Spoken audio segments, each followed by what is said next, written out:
Hello bachcho, let's read this question. What question says a wire is stretched so as to change its diameter by 0.25%. The percentage change in resistance is okay. तो question करने से पहले मैं थोड़ा इसे briefly explain कर देता हूँ कि हमें डायमीटर का परसेंटेज चेंज दे रखा है जो कि 0.25% है और हमें परसेंटेज चेंज इन रेजिस्टेंस निकालना है।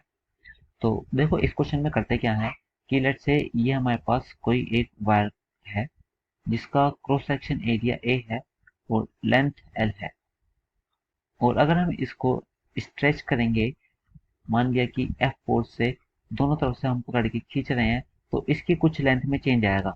लेट्स से वो लेंथ एल से एल डैश हो जाती है, ये एल डैश हो गई, और इसका एरिया भी ए से ए डैश हो जाएगा। बट जो यहाँ पे कंसेप्ट यूज हो रहा है, मैं इसमें की कंसेप्ट बता रहा हूँ कि इसमें की कंसेप्ट क्या यूज होएगा। जो इसमें कंसेप्ट यूज होएगा, दोनों का जो केस है इसमें वॉल्यूम सेम रहने वाला है।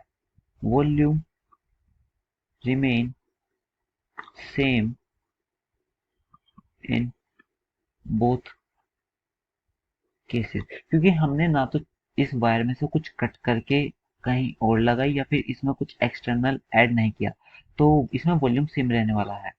और यही एक मेनली कंसेप्ट है कि इसमें वॉल्यूम सेम रहेगा। और दूसरी चीज ये कि हमें परसेंटेज चेंज डायमीटर में दे रखा है, परसेंटेज चेंज रेजिस्टेंस में निकालना है, तो फिर हमें सिंपल रेजिस्टेंस को कुछ ऐसे करके डायमीटर की फॉर्म में लेकर आना पड़ेगा जिससे हम परसेंटेज चेंज अच्छे से कैलकुलेट कर सकते हैं।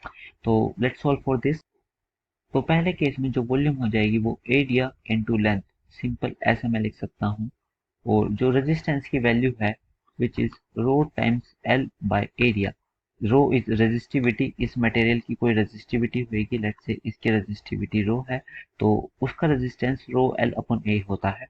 और मैं एल की वैल्यू ऊपर से अगर थोड़ा मैनिपुलेट करके लिख दूं तो ये हो जाएगा वॉल्यूम अपॉन ए स्क्वायर। तो फिर ये आपके पास रेजिस्टेंस की वैल्यू आ चुकी है। अब हमें रेजिस्टेंस और डायमीटर के बीच में रिलेशन चाहिए, तो वो एरिया से आएगा। बेसिकली जो area of cross section wire होता है वो पाई आर स्क्वायर हम लिख सकते हैं, और इस आर को मैं डायमीटर की फॉर्म में लिख सकता हूँ, तो वो simple pi D square by 4 हो जाएगा, क्योंकि जो रेडियस होती है वो डायमीटर का हाफ होती है। ये तो आप सबको पता ही होएगा।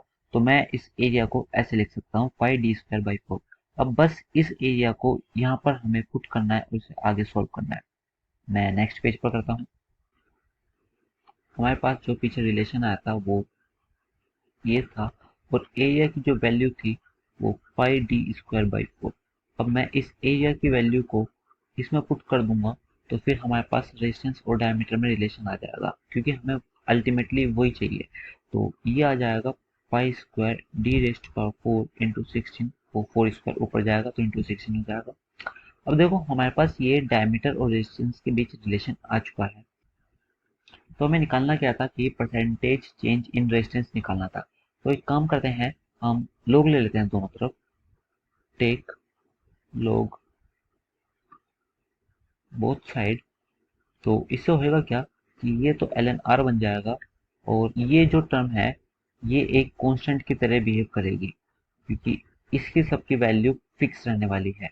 तो हम इसको लिखते हैं l n k plus l n d raise to power -4। और ये मैंने ऐसे कैसे लिख दिया, क्योंकि हम ये जानते हैं कि अगर लॉग के अंदर कोई भी दो चीज मल्टीप्लिकेशन में होती है तो फिर हम उसको ऐसे लिख सकते हैं ब्रेक करके। तो बस इसी प्रॉपर्टी का मैंने यहाँ पर यूज किया। अब आगे करते हैं कि l n r equal to l n k -4 L n D. ये हमारे पास एक रिलेशन आ चुका है डायमीटर और रेजिस्टेंस के बीच। तो ये फंडामेंटल क्वेश्चन है। इस क्वेश्चन में हम बेसिकली लोग लेकर डिफरेंशिएट करते हैं। अब हम डिफरेंशिएट करेंगे। So differentiate both side.